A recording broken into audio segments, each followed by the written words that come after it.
تکیے کے دائیں جانب ٹیک لگائی جائے یا بائیں جانب، دونوں طرح جائز ہے، بلکہ تکیے پر بیٹھنا بھی جائز ہے، جیسا کہ سنن ابی داؤد کی حدیث رقم 4449 سے یہ بات ثابت ہے۔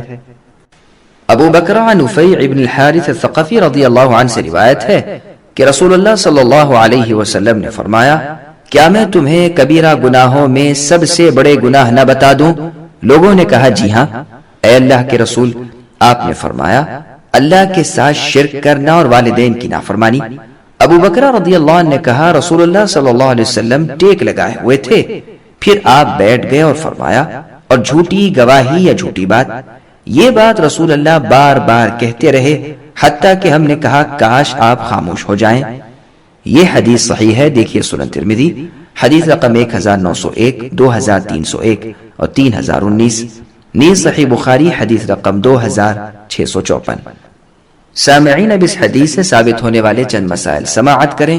پہلا مسئلہ، کبیرہ گناہوں یعنی بڑے گناہوں میں سب سے بڑا گناہ اللہ تعالیٰ کے ساتھ شریک مقرر کرنا ہے۔ دوسرا مسئلہ، ٹیک لگانا اور نہ لگانا دونوں طرح جائز ہے۔ تیسرا مسئلہ، والدین کی نافرمانی حرام ہے، اور یاد رہے کہ کتاب و سنت کے خلاف نہ تو والدین کی کوئی اطاعت ہے۔ چوتھا مسئلہ، جھوٹی گواہی اور جھوٹ بولنا، یہ دونوں حرام اور کبیرہ گناہ ہے۔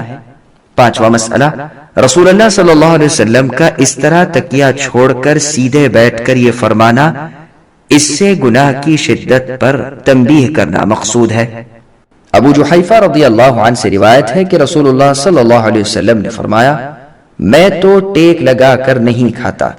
یہ حدیث صحیح ہے، دیکھیے سنن ترمذی حدیث رقم 1830۔ جابر بن سمرہ رضی اللہ عنہ سے روایت ہے کہ میں نے نبی صلی اللہ علیہ وسلم کو ایک سرہانے پر ٹیک لگائے ہوئے دیکھا۔ یہ حدیث صحیح ہے، دیکھیے سنن ابی داؤد حدیث رقم 4143۔ سامعین، اب اس حدیث سے ثابت ہونے والا ایک اہم فائدہ سماعت کریں۔